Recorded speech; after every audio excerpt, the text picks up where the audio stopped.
नाही, आता मंत्रिमंडळाचा विस्तार झाला आहे, शपथविधी झालेला आहे आणि बीड जिल्ह्याला 2 कॅबिनेट मंत्री पहिल्यांदाच मिळालेले.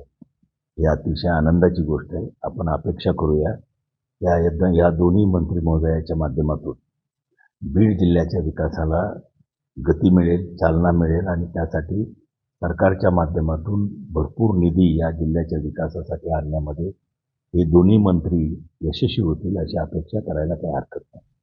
दादा, छगन भुजबळ यांच्या नावाची चर्चा होती. वळसे पाटील असेल या त्यांच्यासह बऱ्याच वरिष्ठ नेत्यांना, दिग्गज नेत्यांना मंत्रिमंडळात स्थान मिळालं नाही. नेमकं काय घडामोड घडली असेल असं वाटतं?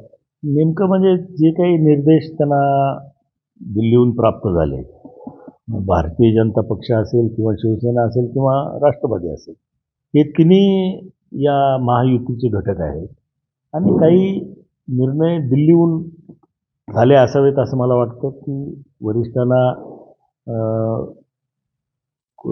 पक्षामध्ये किंवा इतर कामामध्ये संधी द्यायची आणि नवीन लोकांना मंत्रिमंडळामध्ये संधी द्यायचा असं काही निर्णय झाला असावा, त्याप्रमाणे हे घडलेलं आहे. दादा, राष्ट्रवादीचे ज्येष्ठ नेते होते छगन भुजबळ आहेत, वळसे पाटील आहेत, त्यांना डावलण्यात आलं आणि नवीन मंत्री घेण्यात आले. एक्स फॅक्टर तर धरून घेतलं नाही भाजप. नाही, काय माहिती नाही त्याच्याबद्दल. आमचे पक्षश्रेष्ठीच सांगू शकतील काय निकष त्यांनी लावले आणि कशामुळे निर्णय घेतले, हे फक्त तेच सांगू शकतील. त्याच्यामुळं मी काही त्याच्याबद्दल बोलणं काही योग्य नाही. माजलगावमध्ये एक 4 दिवसापूर्वी एक बॅनर लावण्यात आले होते, तिथे तुमच्या विरोधात असल्याचं म्हटलं जात होतं. हे अशा आशयाचे बॅनर का लावण्यात आले? नाही, मला काही माहिती नाही त्याच्याबद्दल. कुठले बॅनर होते, काय होते ते मला माहिती. मी काही ते म्हणजे ते वाचलेले नाही पण तिथलं लक्षही नाही. आपण पक्षावरती नाराज आहात? अजिबात नाही. काय पक्षावर त्याच्याबद्दल नाराज आहे? पक्ष शेवटी सर्वात श्रेष्ठ असतो. आपलं पक्षाचं नेतृत्व श्रेष्ठ असतं. त्यामुळे त्यांनी घेतलेले निर्णय मान्य करूनच पुढे जायचं असतं संघटनेमध्ये. नाही, जसं निवडणुकीच्या आधी आपण राजकीय रिटायरमेंट घेतला होता, त्यानंतर तुम्हाला पक्षाने जबाबदारी दिली नाही, तुम्ही यावेळेस राहा आणि तुम्ही मैदानात उतरले आणि निवडून सुद्धा आले, पण पक्षाने तुम्हाला मंत्री नाही, तसं काही पक्षाने जबाबदारी दिली नव्हती. हा निर्णय आमच्या कुटुंबानेच घेतला होता. मी रिटायरमेंट जाहीर केली होती हे खरं आहे, त्याबद्दल दुमत असायचं काही कारण नाही. परंतु जेव्हा निवडणुकीची राजकीय परिस्थिती बघितली तेव्हा ही निवडणूक मी लढवली तरच योग्य आहे असं माझं ठाम भूमिका, म्हणजे असा विचार मी केला आणि मग त्याप्रमाणे आमच्या कुटुंबात निर्णय होऊन मी निवडणूक लढवायची निर्णय घेतला गेला आणि जनतेनेही तो निर्णय सार्थ ठरवला.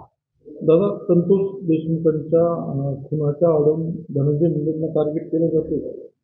नाही, असं काय कारण आहे? कुठं कोणीच टार्गेट केलं का? नाही, तर सुरेश दस आहेत जे युतीमधले आहेत किंवा नाही, आता सुरेश धसनी काय बोलावं किंवा संदीप क्षीरसागरने काय बोलावं किंवा आणखीन कुणी काय बोलावं हा त्यांचा प्रश्न आहे.